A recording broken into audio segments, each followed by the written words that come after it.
Hello everyone, my name is Karen and I am completely landlocked in Kansas. This really isn't a bad thing, but when I was 8 years old, I decided to start a shell collection. This Cypria tigris is my first shell.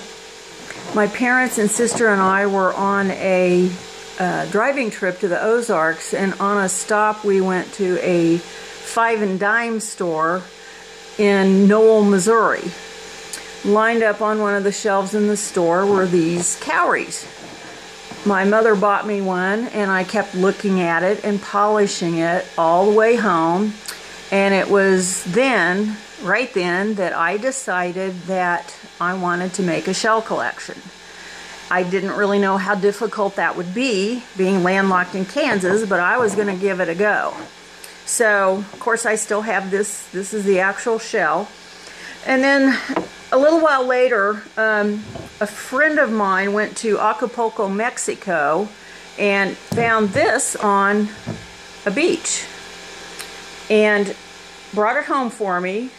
And I was so thrilled, but the back of it was really stinky, and my mother wanted to throw it out, and of course I wouldn't let her. We soaked it in bleach in a bucket for a very long time until it could finally come in the house, and so I've had it ever since. I found out later that this is Spondylus calcifer, and it's still one of my favorites.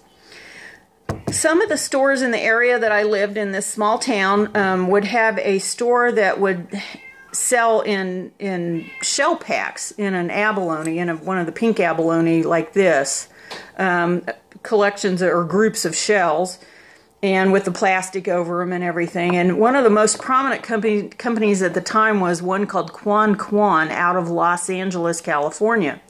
And so they seemed to have a lot of shells from the west coast of Mexico, and you could see what they got in. Of course, there was a few Philippine shells probably in there too, but some were in this, and then some would be more in a bag or something like that. So I was able to snag a few good shells with these, and so got this and several others. You know, then there was your typical bat balloons, and your cones and your murex, and I got some cones that I kept. They weren't too bad. They were kind of chippy, you know, kind of not the specimen grade, but I didn't know better then. I really had no idea.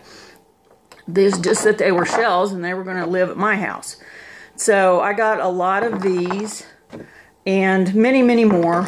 And of course, anytime you got a bivalve, it never had a match to it, but it was still pretty and I liked them. So and then we went to a gem and mineral show, and I managed to pick up a couple of cone shells. This little cone shell I got for 25 cents. So the collection actually got to build a little bit more and more, and I had very few books. Of course, there was your standard Seashells of the World book, which only cost $1 at the time. And I thought all of the shells in here was all there is. I really thought that if you got all of these shells, then you would have everything. And of course, I was pleasantly surprised that I was wrong about that. But and then there was also the Seashores book, which had a section on shells, and it also had a section on sea stars and crabs and urchins and all that kind of thing too, which was really interesting, and I enjoyed that too, because I just really liked the ocean. The whole thing was just really interesting to me. So that's how I got started, and in future videos what I'm going to do is show you sections of shell collection at a time so it doesn't get overwhelming and confusing. And hopefully everybody can learn something from it and you know, get to see some really cool shells at the same time.